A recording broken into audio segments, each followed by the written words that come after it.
Nationalist citizens party of India, থানা Sankrail, post office Banipur, গ্রামের নাম হাটগাছা। এই হচ্ছে তাদের অফিসিয়াল অ্যাড্রেস।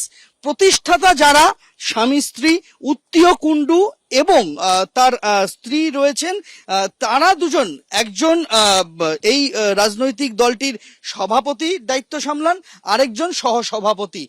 পারিবারিক রাজনৈতিক দল বলা যেতে পারে।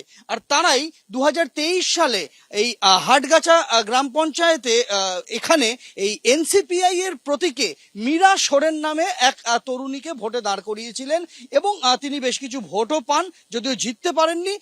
তার প্রচারে শিউলি কুণ্ডু, এনসিপিআই এর যিনি সভাপতি, তিনি একেবারে প্রথম সারিতে ছিলেন, সেরকমটাই বলেন স্থানীয় মানুষজন।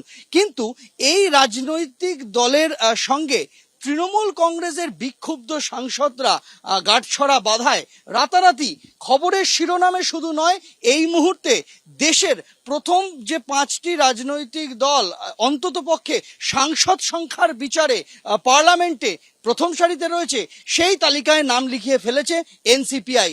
দীপ্তেন্দু চক্রবর্তীর সঙ্গে সন্দীপ সরকার, এবিপি আনন্দ, হাওড়া।